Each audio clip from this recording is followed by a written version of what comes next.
ప్రభువైన యేసు క్రీస్తు నామమున అందరికీ వందనాలు, శుభాలు తెలియజేస్తూ ఇది మరొక పాఠాన్ని బైబిల్ గ్రంథంలో నుండి మనం నేర్చుకుందాం. ప్రియులారా, ఆదికాండము 6-7 అధ్యాయాల్లో వ్రాయబడ్డ చరిత్ర నోవాహు జలప్రళయం గురించి 6-7 అధ్యాయాల్లో వ్రాయబడ్డది. ఈ జలప్రళయం అనేది వాస్తవంగా జరిగింది. ఎన్నో నిరూపణలు, శాస్త్రీయంగా ఎన్నో నిరూపణలు ఉన్నాయి. అలాగే నోవాహు కట్టిన వాడ కూడా ఈనాడు ఉన్నది అని టర్కీ అనే ఆ దేశంలో వాడ ఛాయలు, దాని యొక్క శకలాలు ఉన్నాయని కూడా ఈనాడు నెట్లో మనకి సమాచారం ఉంది. ప్రియులారా, బైబిల్లో జరిగిన చరిత్రలన్నీ కూడా కల్పిత కథలు కావు, వాస్తవాలు. బైబిల్లో ఉన్న చరిత్ర వాస్తవాలు అనడానికి రుజువులు ఈనాడు బైబిల్లో చెప్పబడ్డ ప్రాంతాలు, ఆయా ప్రాంతాలు పేర్లు, ఆయా దేశాలు ఈనాటికి మన ముందున్నాయి. దాదాపు ఈ నోవాహు చరిత్ర జరిగి క్రీస్తు పూర్వం దాదాపు 2500 సంవత్సరాల దగ్గర కావచ్చు. ఆదాము నుండి 1500 సంవత్సరాల దగ్గర క్రీస్తు శకం అయితే మనం మాట్లాడుకున్నట్లయితే ఇప్పుడు దాదాపుకు 4500 సంవత్సరాలు అవుతుంది. ప్రియులారా, ఇది వాస్తవంగా జరిగింది. అయితే ఈ యొక్క నోవాహు జలప్రలయంలో నోవాహు వాడ కట్టాడు. ఆ వాడలో 8 మంది వాడలో ప్రవేశించి రక్షింపబడ్డారు అని ఈ చరిత్రను గురించి అపోస్తలుడైన పేతురు భక్తుడు కూడా ఆయన రాసిన మొదటి పత్రికలో ఈ సందర్భాన్ని ఆయన అక్కడ ఎత్తి చెప్పారు. ప్రియులారా, మనం ఇందులోంచి మనం నేర్చుకోవాల్సిన ఆధ్యాత్మిక పాఠం ఏమిటి? పాత నిబంధన గ్రంథంలో వాస్తవంగా జరిగిన ప్రతి చరిత్రలోనూ ఒక ఆధ్యాత్మిక పాఠం ఇమిడి ఉంది. ఉదాహరణకు, ఇశ్రాయేలీలు ఐగుప్తు నుండి ఫరో దాస్యము నుండి విడిపించబడుట అనేది వాస్తవ చరిత్ర. అది రియల్గా జరిగిన వాస్తవం. అది అందులో ఉన్న ఆధ్యాత్మిక పాఠం ఏమిటి అంటే, ఈనాడు క్రైస్తవ సమాజం అయిన మనము, క్రీస్తును విశ్వసించిన మనము, ఫరో దాస్యం అనగా సాతాను యొక్క అధికారము నుండి మనల్ని ప్రభు విమోచించి ఐగుప్తు అనే ఈ లోకము నుండి పరమ కణానుకు మనం ఆత్మీయయాత్ర చేస్తున్నాం. మనమందరం యాత్రికులు, పరదేశులం అంటాడు భక్తుడైన పేతురు. మోసే నాయకత్వంలో వాళ్ళు ఎలాగైతే కనాను దేశానికి ప్రయాణం అయ్యారో, ఈనాడు మన నాయకుడు అయిన ప్రభు అయిన యేసుక్రీస్తు మన నాయకుడిగా ఉండి మనల్ని నిత్య కణానికి ఆయన నడిపిస్తుండే. అది చరిత్ర. అందులో ఉన్న ఆధ్యాత్మిక పాఠం ఈరోజు మన జీవితంలో వాస్తవం. అలాగే ఈ యొక్క నోవాహు చరిత్రలో కూడా అది వాస్తవ చరిత్రే. అందులో మనం ఆధ్యాత్మిక పాఠం చూద్దాం. చాలా పాఠాలు ఉన్నాయి. ఈ నోవాహు వాడ కట్టిన వాడలో విశ్వాసికి చాలా పాఠాలు అక్కడ ఇమిడి ఉన్నాయి. పార్టులుగా వాటిని మనం పరిశోధన చేద్దాం. మొట్టమొదటిగా ఈరోజు నోవాహు కట్టిన వాడ దేనికి సాదృశ్యం అంటే, ప్రభువైన యేసుక్రీస్తుకి సాదృశ్యంగా ఆ వాడ కనబడుతుంది. ప్రియులారా, ఆనాడు ఆ ఓడలోనికి వెళ్ళిన ఆ 8 మంది తోని మరలా జనరేషన్ స్టార్ట్ అయింది. ఓడలోనికి ఎక్కిన వారే జలప్రలయంలో సజీవంగా ఉన్నారు. మిగతా భూమి మీద ఉన్న అందరూ కూడా జంతువులు ఏమిటి, పశువులు, మనుషులందరూ కూడా చనిపోయారు. ఆ ఓడలో 8 మంది, ఆ ఓడలో ఉన్న జీవులు, ఆ ఓడలో ఉన్నవారు మాత్రమే బ్రతికారు. ఇంకా భూమి మీద ఉన్న వాళ్ళందరూ కూడా చనిపోయారు. బైబిల్ చెప్తున్న వాస్తవం. ఈనాడు ఈ ఆధ్యాత్మిక సత్యం ఏమిటి అంటే, నోవాహు ఓడలోనికి ఎక్కిన వారు ఎలాగైతే బ్రతికారో నాశనం కాకుండా, ప్రభు అయిన యేసుక్రీస్తులోనికి ఎవరైతే వస్తారో, యేసుక్రీస్తుని తమ స్వంత రక్షకునిగా, ఆయన సిలువలో కార్చిన రక్తము నా పాపములను క్షమిస్తుంది, నా పాపములు కడగబడాలంటే ఆయన బలియజ్ఞమే నాకు ఆధారం, మరేమీ లేదు అని ఏ విశ్వాసి అయితే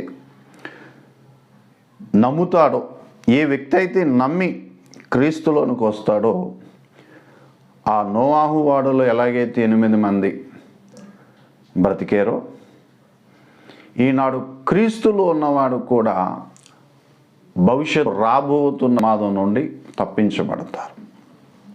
ఆనాడు నోవాహు వారి యొక్క కుటుంబం వారు సువార్త ప్రకటించిరని ఉంది. వారు 8 మంది నీతిని ప్రకటించిన వారని వ్రాయబడ్డది. పేతురు వ్రాసిన పత్రిక మనం చూసినట్లయితే, 2వ పేతురు రాసిన పత్రిక 2వ అధ్యాయంలో 5వ వచనం, మరియు ఆయన పూర్వకాలమందున్న లోకమును విడిచిపెట్టక భక్తిహీనుల సమూహం మీదకి జల ప్రళయమును రప్పించినప్పుడు నీతిని ప్రకటించిన నోవాహును మరి 7 కాపాడను. నీతిని ప్రకటించిన నోవాహును మరి 7 కాపాడు. ఆనాడు నోవాహు చెప్పాడు, అక్కడున్న జనులకి, ప్రజలకి చెప్పాడు, ప్రకటించాడు, అయ్యా దేవుడు ఒక వర్షాన్ని పంపిస్తున్నాడు, భూమి అంతా కూడా, భూమి మీద ఉన్నవన్నీ నాశనం అయిపోతాయి అని ప్రకటించాడు. కానీ ఎవరు నమ్మలేదు, హేళన చేశారు. కొంతమంది వ్యతిరేకించవచ్చు, ద్వేషించి ఉండొచ్చు, నోవాహుని అవమానపరిచి ఉండొచ్చు. ఈనాడు ప్రభు అయిన యేసుక్రీస్తుని ఎలాగైతే మనం ప్రకటిస్తున్నాం, ఆయన దేవుని కుమారుడైండి ఈ భూమి మీదకి మానవ జాతిని రక్షించడానికి నరావతారమూర్తిగా ఈ భూమి మీదకు వచ్చి ప్రతి ఒక్క మనిషి పాపమును శిలువ మ్రాను మీద ఆయన మోసి పాపమునకు వెల చెల్లించి, నేనే మార్గము, నేనే సత్యము, నేనే జీవం అని చెప్పి నా ద్వారానే తండ్రి యొద్దకు చేరుకోగలరని చెప్తున్నా ఈనాడు దేవుని పిల్లలు సువార్త చెప్తున్నా సరే ద్వేషిస్తున్నారు, వారిని కొడుతున్నారు. ప్రియులారా, కానీ ఒక దినం రాబోతుంది, నోవాహు ప్రకటించినప్పుడు కూడా అలాగే చాలామంది నమ్మలేదు చాలామంది. ఈనాడు మనం ప్రకటిస్తున్నాం సువార్త, చాలామంది నమ్మడం లేదు, హేళన చేస్తున్నారు, వ్యతిరేకిస్తున్నారు, తప్పుపడుతున్నారు. యేసు ప్రభు దేవుడైతే తను తాను ఎందుకు రక్షించుకోలేకపోయాడు అని ప్రశ్నిస్తున్నారు. 3 మేకులు పీక్కోలేనివాడని ఒక ఆమె అంటుంది. అమ్మా, యేసు ప్రభు వారు మన కొరకు మేకులు కొట్టించాడు, మన పాపములకు ఆయన మేకులు కొట్టించుకున్నాడు, పీక్కోలేక కాదు. అందరి పాపములను తండ్రి అయిన దేవుడు ఆయన మీద మోపాడు. పాప శరీరముతో దేవుడు తనకు ఆ శరీరమందు పాపమునకు శిక్ష విధించును అని రోమాపత్రిక 8వ అధ్యాయంలో చెప్పబడ్డది. కాబట్టి ప్రియులారా, నోవా ఓడలోనికి అయితే ప్రవేశించారో వారు ఆ ఉగ్రత నుండి కాపాడబడ్డారు. ఈనాడు కూడా ఎవరైతే క్రీస్తునందు విశ్వాసం ఉంచి బాప్తిస్మం జలాల్లోనికి వెళ్తారు, బాప్తిస్మం పొందుతారు, వాళ్ళు రక్షింపబడతారు. అందుకు బైబిల్ మార్కు సువార్త 16వ అధ్యాయం 16వ వచనంలో నమ్మి బాప్తిసం పొందినవాడు రక్షింపబడును, నమ్మని వానికి శిక్ష విధింపబడును అని బైబిల్ గ్రంథం సాక్షిస్తుంది. ప్రియులరా, ఆనాడు నోవాహు ఓడలోనికి ఎలాగైతే 8 మంది ప్రవేశించారో, ఆ నోవాహు వాడకు సాదృశ్యంగా ఉన్న ప్రభువైన యేసుక్రీస్తులోనికి మనం ప్రవేశించాలి. బాప్తిసం పొందినవాడు అండి మారు మనసు ఉంది. యేసే దేవుడు, దేవుని కుమారుడు, నా పాపముల కొరకు సిలువ మ్రాను మీద ఆయన మరణించాడు. నేను పొందవలసిన ఆ శాపగ్రస్తమైన మరణాన్ని ఆయన పొందాడని హృదయములో విశ్వసి నోటితో యేసు ప్రభువు బాప్తిసం పొందిన ఎక్కడికి వెళ్తున్నాడు? ఆయనలోనికి ప్రవేశిస్తున్నాడంట. ఆయనలోనికి ప్రవేశిస్తున్నాడు. బాప్తిసం పొందిన వారందరూ ఏంటి ఆయనలోనికి, రోమాపత్రిక 6వ అధ్యాయంలోనికి మనం చూసినట్లయితే 6వ అధ్యాయం రోమాపత్రిక అధ్యాయంలోనికి చూడండి. కాబట్టి తండ్రి మహిమ వలన 3వ వచనం 6:3 క్రీస్తు యేసులోనికి బాప్తి పొందిన మనమందరము ఆయన మరణములోనికి బాప్తిస్మము పొందితుమని మీరు ఎరుగరా. యేసులోనికి అంటే బాప్తిసం పొందిన వాడు యేసులోనికి వచ్చేస్తున్నాడు, ప్రభులోనికి వచ్చేస్తున్నాడు వాట. అందుకు అపోస్తుల కార్యము 2వ అధ్యాయంలో కూడా అక్కడ సువార్తను ప్రకటించినప్పుడు 3000 మంది బాప్తిసం పొందారు. 3000 మంది రక్షణ పొందడానికి మేము ఏం చేయాలని వారు స్పందించారు. అప్పుడు వారు బాప్తిసం పొందారు. మీరందరూ యేసుక్రీస్తు నామములో బాప్తిసం పొందాలన్నారు, పాప క్షమాపణ నిమిత్తం. బాప్తిసం అనేది పాప క్షమాపణ నిమిత్తం తీసుకోవాలి, కానీ పెళ్ళిళ్ళ కొరకు తీసుకోకూడదు. ఏదో పెళ్లి చేసుకోవడానికి, క్రిస్టియన్ మ్యారేజ్ చేసుకోవడానికి బాప్తిసం ఉండాలేమో అని పెళ్లి బాప్తిసాలు చెల్లవు. బాప్తిసం అంటే పాప క్షమాపణ నిమిత్తం. బాప్తిసం ఎందుకు తీసుకో? బాప్తిస్మం తీసుకోకపోతే నష్టం ఏమిటి? అసలు ఈ బాప్తిసం తీసుకోమన్నది ఎవరు? ఇవన్నీ స్పష్టంగా తెలుసుకోవాలి. యెహోవానగు నేను, నన్ను పరిశీలనగా తెలుసుకోమని దేవుడు చెప్తున్నాడు. అలాగే బైబిల్లో దేవుడు చేయమన్నది ప్రతి స్పష్టంగా తెలుసుకోవాలి. ఎందుకు చేయమన్నాడు, చేయకపోతే నష్టమేంటి, చేస్తే లాభం ఏమిటి, ఇవన్నీ స్పష్టంగా తెలుసుకోవాలి మనం. కాబట్టి ప్రియులరా, ఎలాగైతే వాడలోనికి వెళ్ళిన వారు రక్షణ పొందారో, ఆ ఉగ్రత నుండి తప్పించబడ్డారు, అలాగే రాబోతున్న భయంకరమైన ఉగ్రత, ఈ పంచభూతాలు లయమైపోతాయి. సృష్టించబడింది ఎప్పటికైనా అంతం కావాల్సిందే, అంతం కావాల్సింది. బైబిల్ చెప్తుంది పంచభూతములు మిక్కిలి వేండ్రముతో లయమైపోయే దినం ఒకటి ఉంది ముందు. ప్రియులారా, అక్కడికే మనం ప్రయాణం చేస్తున్నాం. మనం ఇంకా శ్రేష్టమైన స్థితికి ఏం మనం ప్రయాణం చేస్తాం, ప్రయాణం ఏడో లేదు. రాను రాను రాను రాను భయంకరమైన దినాలు వస్తాయి. కొత్త వస్తాయి, కొత్త వైరస్లు వస్తాయి, కొత్త చట్టాలు వస్తాయి అండి. తిండి కలుషితం అయింది ప్రియులారా. కాబట్టి ఆ భయంకరమైన దినము నుండి తప్పించబడాలంటే ప్రభు అయిన యేసుక్రీస్తుని మనం విశ్వసించాలి. యేసుక్రీస్తుని విశ్వసించినప్పుడే నీవు రాబోతున్న ఉగ్రత నుండి తప్పించబడతావు. మరణం వెలుపటి నిత్య నరకాగ్ని నుండి నువ్వు తప్పించబడతావు. యుగయుగాలు ఉండే నిత్య రాజ్యానికి ప్రభు నిన్ను తీసుకువెళతాడు. ఒకవేళ రక్షణకు వెలుపటి ఉన్నావా, నీవు వెలుపటి ఉంటే ఆలస్యం చేయకు. ఎందుకంటే బైబిల్ చెప్తుంది, రేపు ఏమి సంభవించునో నీకు తెలియదు.